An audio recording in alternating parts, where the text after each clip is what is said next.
السلام عليكم وصباح الخير عليكم البنات ومرحبا بالجميع وعودة جديدة إلى قناة صوفيا. اليوم إن شاء الله غادي نقوم بتحضير شوربة لذيذة جدا، شوربة الكروفيت. ندوزو إن شاء الله المقادير. غادي نحتاجو جوج تاع البطاطس متوسطين محكوكين في الحكاكة تاع البصلة، هانتوما كتشوفوا البصلة، جوج حبات تاع البصل متوسطين، جوج تاع الجزر او خيزو متوسطين محكوكين كذلك بثلاثه. هاد الخضر هادو محكوكين في الحكاكه تاع البصله. زبده، معلقه كبيره ممتلئه ديال الزبده، 250 غرام ديال الكروفيت او القيمرون، علبه تاع المايس، 250 مليلي ديال الكريم فريش، الابزار، الملح والدقيق باش غادا ندورو هاد لاسوب. ندوزو ان شاء الله للتحضير. اول حاجه غادا نديرو، غادا نعملو طنجره فوق النار سخون، وغادا نعملو فيها نعملو فيها الزبده.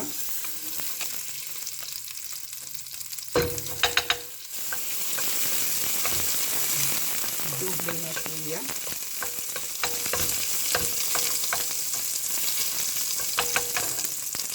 ونعملو فيها البصله،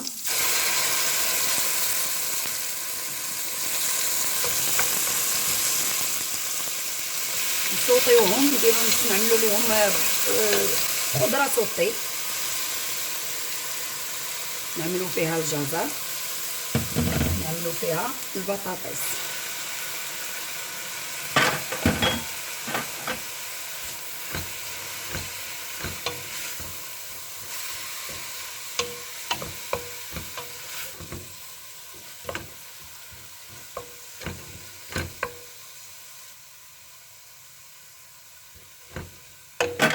على نار مهيله، ما تكونش عاليه بزاف.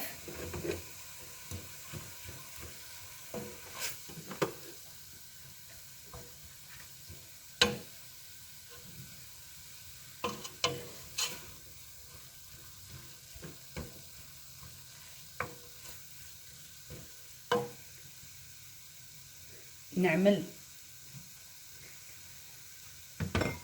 الابزار. انا هنا عامله هذاك البزار ديال 4 الالوان، نتوما تقدروا تعملوا غير البزار الاسود، انا حيت يعجبني هذا البزار هذا. ونعملوا الملح،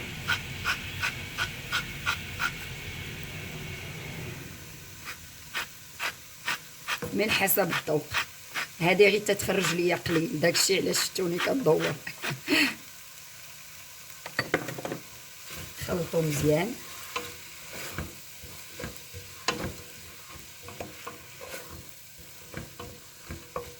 صافي.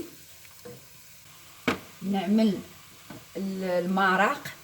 انا هنا عامله القشور ديال الكروفيت او قشور ديال القمرون، عملتهم في الماء، طيبتهم وخدت المرق ديالهم. هو تيجي افضل على حساب السيده اللي قالت لي كيجي افضل الا عملنا معاه هاد الماء ديال الكروفيت ديالو، ديال القشور ديال الكروفيت ديالو. ما كانش تقدروا تعملوا الماء، ما كاينش مشكل. المهم المرق تعملوا على حساب العائله وعلى حساب الافراد، القلال كتار. المهم انا مازال هنا غادا نزيد.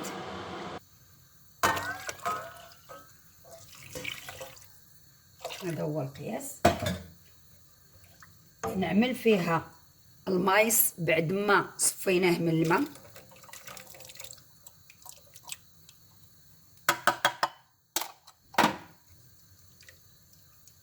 ونخليها طيب ليا شويه.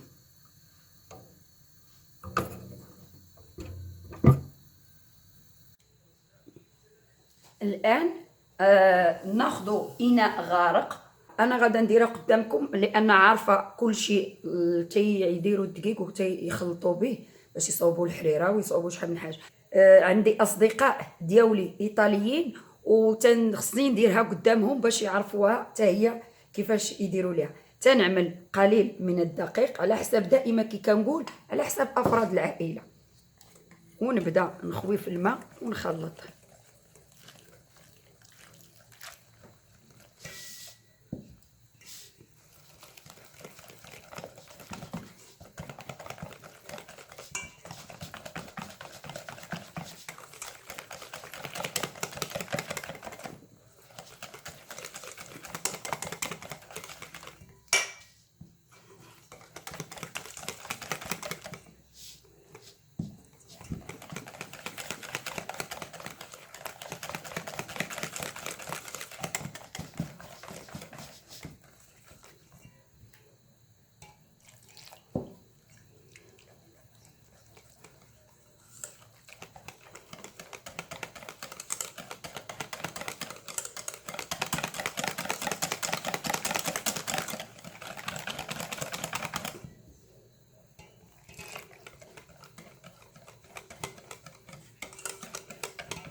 هذا هو القياس ديال الدقيق والماء اللي خلطناه.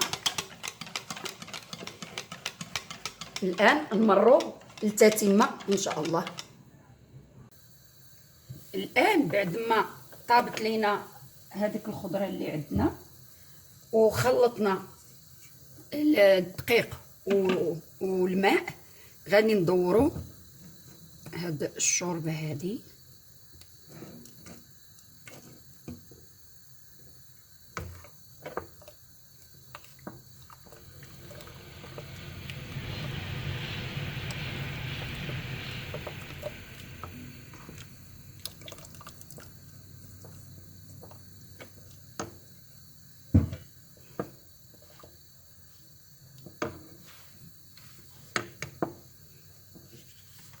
صافي، ونرمي فيها الكروفيت.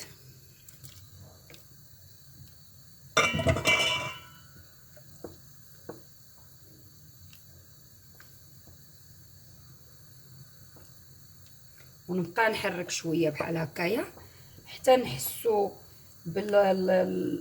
الكروفيت طاب لينا، حيت الكروفيت دغيا كيطيب، ما نخليوش يطيب بزاف باش ما يقصعش.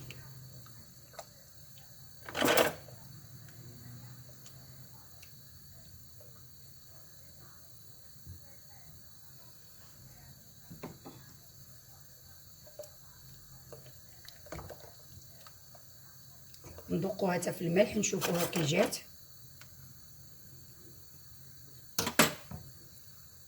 هائله.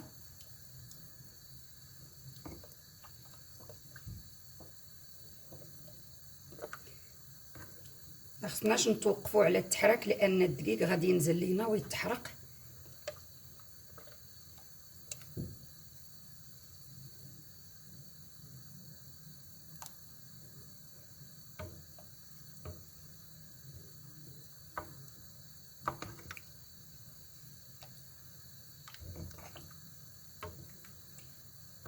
رائعه، فيها واحد الريحه رائعه.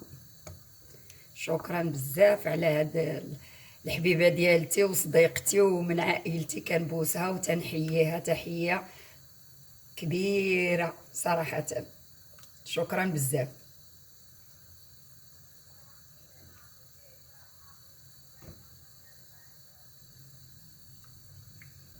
المهم الملح على حسب الذوق، بنادم يذوقها ويشوفها كي جات في الملحه واش قليله واش ناقصه، لا ناقصه يزيدها. المهم الان دابا وجد لينا الكروفيت ديالنا. هانتوما شفتوني انا ما وقفتش من التحراك باش تشوفوا الدقيق اللي باش يطيب فيها. غنزيد فيها الكريم فريش،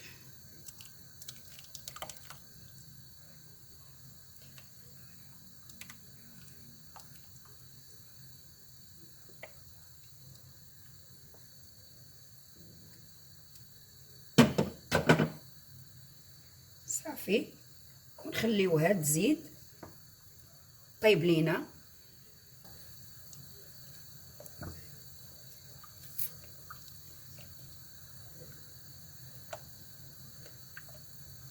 واحد 3 دقائق بحال هكاك.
هانتوما كي كتشوفوا ملي بدا يبداو يطلعوا لينا دوك الفوقعات واجده طايبه.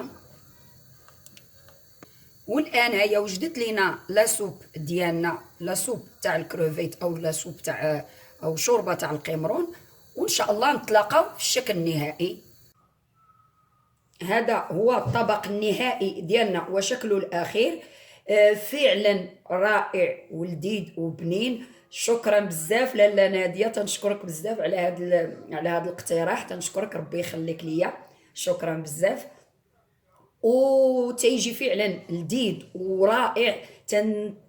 تنصحكم بالتجربه ديالو وجربوه، فعلا رائع رائع جدا. وهذا هو الوصفه ديالنا تاع اليوم. والى عجبتكم ما عليكم الا تعملوا الاعجاب وتشاركوا في القناه وتفعلوا الجرس باش يوصلكم جديد الوصفات، وبصحه وراحه، والى وصفه جديده ان شاء الله.